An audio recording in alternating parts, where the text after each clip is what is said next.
every single industry, we have a whole cybersecurity supply chain. And that also goes for the health sector.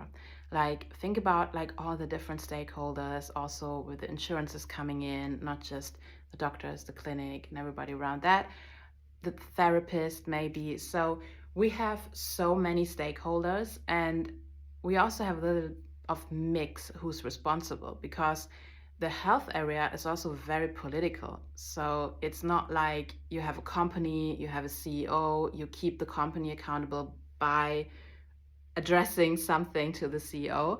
But sometimes you have like local governments partly or completely owning a clinic, discussing like if somebody at the clinic is responsible for cybersecurity or somebody from the local government, and like how they organize all these different functions that in a pure privately or public owned company would be like super structured with their tasks, with their duties, with their hierarchies. So it's a bit of more complicated, but it shouldn't be less secure.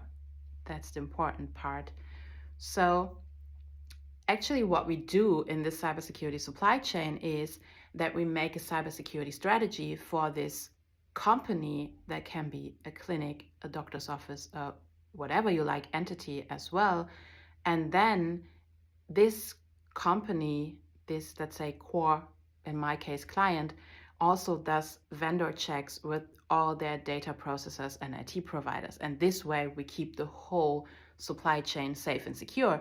And from your patient's perspective, that means that when somebody at the company, the clinic, the whatever in health you are in contact with is taking care of cybersecurity, you can be sure that also the whole supply chain where your data is processed is safe and secure. And in case something would happen, like there are hacker attacks, there are fraud attempts, but you have people taking care of contracts, making sure that there is segmentation, there is data minimization, there is a reporting timeline. So it's much less likely that your personal information, your health status, would be leaked and would end up somewhere publicly on the internet.